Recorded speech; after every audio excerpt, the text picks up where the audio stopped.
The main challenge is the possibility of a vicious monster in the destination area. Uncle was surprised and asked about the monsters. Zangi explained that the creatures could be animals that had turned into monsters or humans who turn into scary creatures. After that they set off for the location.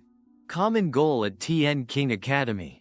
The students seemed to gather in the gymnasium area. There was a split among the students. Some of them were angry and asked what happened. Wheelchair-bound can survive so long while many have died. They say that SHSIN just being a burden to drag others to death and blaming the circumstances for having to protect someone who unable to move. Some of the other students just focus on how they can survive longer while some were crying for their deceased friends. One of the students noticed that SHSIN was not showed regret for the death that occurred and asked why he was still alive. They felt teacher Lien should no longer protect him because he is just a burden. Some students discuss what then they have to sacrifice him if the monster attacks again, but there are other students who insist that it is enough for them to protect SHSIN. The debate was stopped by a student who said that this was not his problem because teacher Lien would not leave anyone and it was teacher Lien who had always this protects them. When a student leaves approaching SHSIN who was far away from them, a girl approached SHSIN coldly saying that if the teacher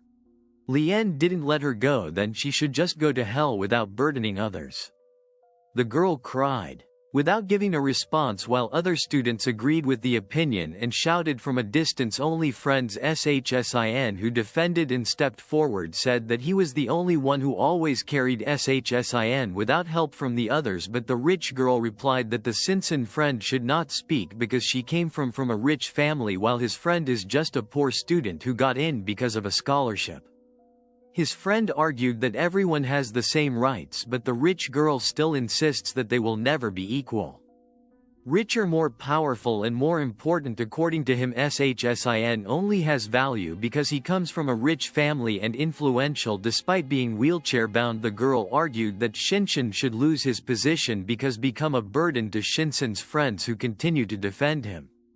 Only considered as someone who hopes to get a reward because has supported SHSIN. After hearing all the criticism, SHSIN cried in the middle of the argument. One of the girls from the crowd approached Shinsen and asked him to be friends even though her intention was more for personal gain. After the apocalypse,